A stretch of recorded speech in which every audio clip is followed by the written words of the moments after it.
The Michelin-starred restaurant hummed with quiet elegance, soft jazz, candlelight, the gentle clink of crystal. I sat across from my husband Derek, watching him sample the wine with the practiced air of someone who belonged in places like this. Our 5th anniversary dinner, at the same restaurant where he'd proposed 6 years ago. To us, Derek raised his glass, his wedding ring catching the light. 5 years of building our dreams together. I clinked my glass against his, the sound hollow as my smile. 3 hours earlier, I'd discovered our emergency fund, $15,000 we'd saved over 3 years, was gone. Every penny transferred to his sister Chloe's account. "You seem quiet," Derek said, cutting into his Wagyu beef. "Everything okay?" Before I could answer, a familiar voice boomed across the restaurant. "There's my little girl." I turned to see my father striding toward us, his silver hair gleaming under the lights. Marcus Sullivan commanded attention wherever he went. 20 years of building a real estate empire will do that. He carried a leather portfolio that I recognized as his business folder. Derek's fork clattered onto his plate. His face went from confused to pale to panicked in 3 seconds flat.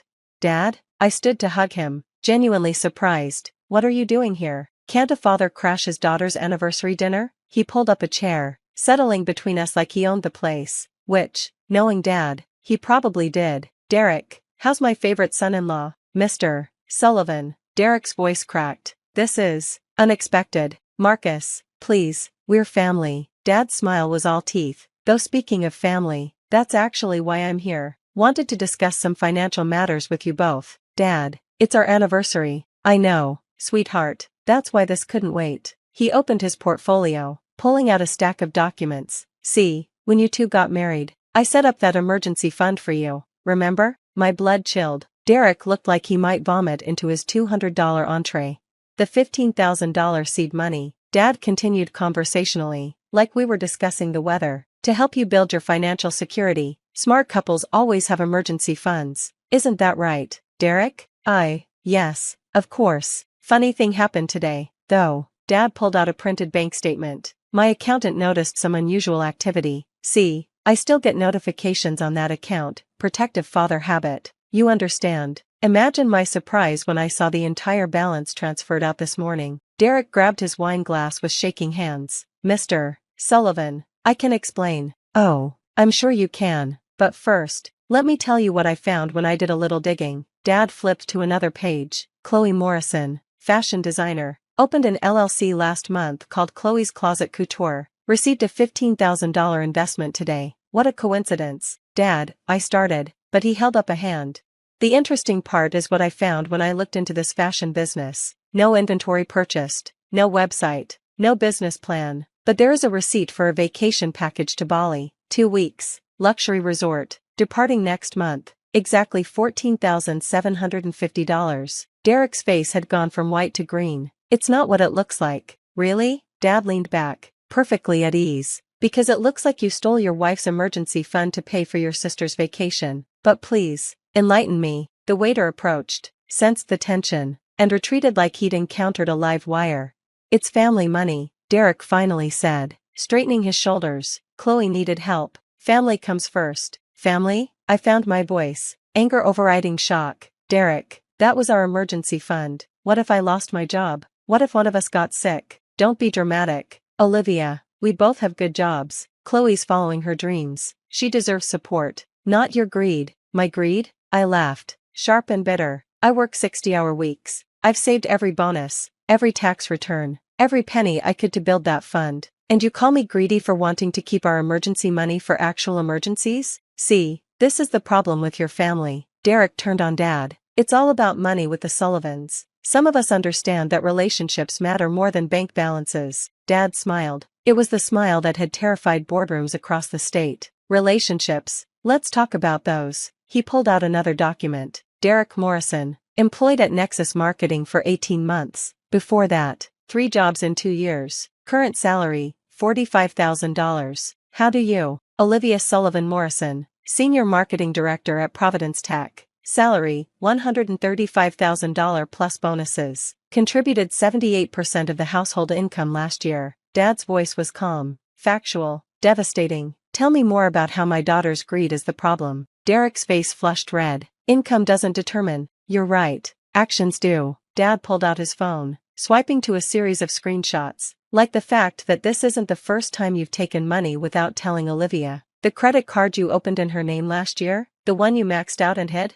I stared at Derek. What credit card? Or the investment you made in your friend's food truck that never materialized? That was what? $8,000 from your joint savings? How could you possibly know? Because when someone hurts my daughter, I make it my business to know everything about them. Dad's friendly mask slipped, revealing steel underneath. Did you really think I'd give my blessing to this marriage without keeping tabs? Derek stood abruptly, napkin falling to the floor. This is insane. Olivia, we're leaving. Sit down, I said quietly. What? Sit down. He sat.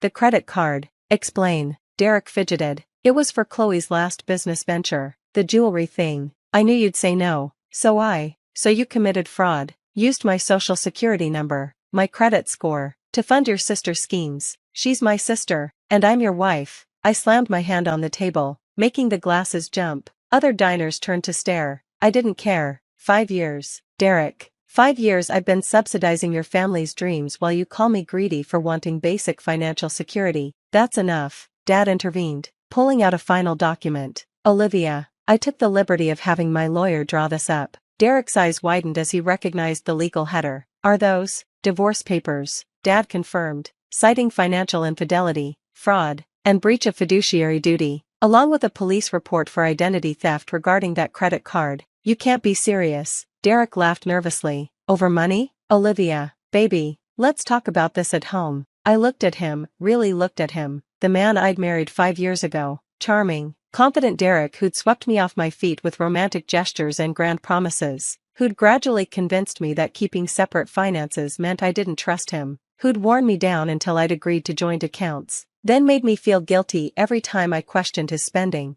Did you ever love me? I asked. Or just my salary? How can you ask that? Because someone who loves me wouldn't steal from me and call me greedy for objecting. It wasn't stealing, it was family money. No, Dad interjected. It was money Olivia earned and saved. Money you had no right to touch without discussion. Money that, legally speaking, you stole. She's my wife. What's hers is mine. Actually, Dad smiled that dangerous smile again. Remember that prenup you fought so hard against? The one you finally signed because Olivia refused to marry you without it? Paragraph 7. Section 3. Any transfer of marital assets over $5,000 requires written consent from both parties. Derek's mouth opened and closed soundlessly.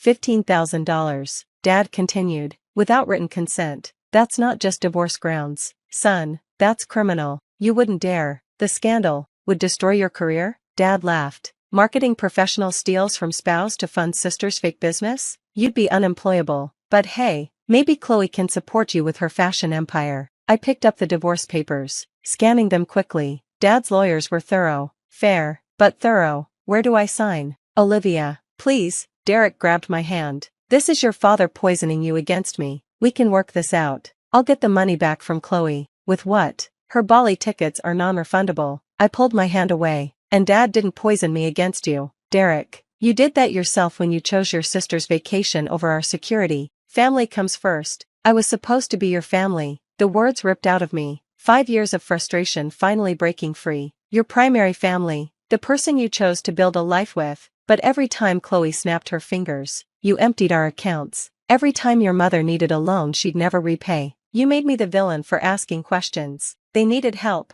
They needed to grow up. And so do you. I signed the papers with sharp, decisive strokes. I'm done being your ATM. I'm done being called greedy for wanting the security I work for. I'm done with you. Derek stood, knocking his chair back. You'll regret this. When you're alone and realize money can't buy happiness. Money can't buy happiness. I agreed. But it can buy freedom from users like you. He stormed out, leaving his half-eaten meal and unpaid check. Typical. Dad reached over and squeezed my hand. I'm sorry, sweetheart. I didn't want to do this tonight, but when I saw that transfer this morning, you've been monitoring our accounts this whole time? Just the emergency fund. And only because, he sighed. I had a feeling about Derek from the start. The way he lit up when he learned about the family business. How he pushed for joint everything so fast. I hoped I was wrong, but you weren't. I laughed bitterly. God, how did I not see it? Because you loved him. And love makes us blind sometimes. Dad signaled the waiter. Should we get dessert? Or would you prefer to go home? Home. I need to change the locks. Already done. My security team is there now. They'll have his things packed by morning. I stared at him. How long have you been planning this? Since the credit card incident 6 months ago. I've been documenting everything, building a case. I wanted to tell you sooner, but I wouldn't have believed you. I finished. I'd have defended him. Said you were being overprotective. You needed to see it yourself. To choose yourself. He handed me a key. This is to a safety deposit box. All the evidence is there, bank records, credit reports, documentation of every financial impropriety. Your lawyer will need it. We left the restaurant, Dad's arm around my shoulders. In the parking lot, I stopped by my car, the one I'd paid for myself, unlike Derek's vehicle which I'd co-signed for. Thank you, I said, for protecting me, even when I didn't know I needed it. Always, sweetheart, though next time, maybe we can skip the emergency intervention at anniversary dinners? Next time? I laughed. There won't be a next time. I'm done with charming men who see dollar signs when they look at me. Good. You deserve someone who sees your worth beyond your net worth. As I drove home, to my locked house, my protected assets, my father's fierce love, my phone exploded with texts. From Derek, this isn't over. You can't just throw away 5 years. From Chloe, how could you do this to Derek? He loves me. Family is everything. From Derek's mother, you've ruined my son. All over money, you heartless witch. I blocked them all.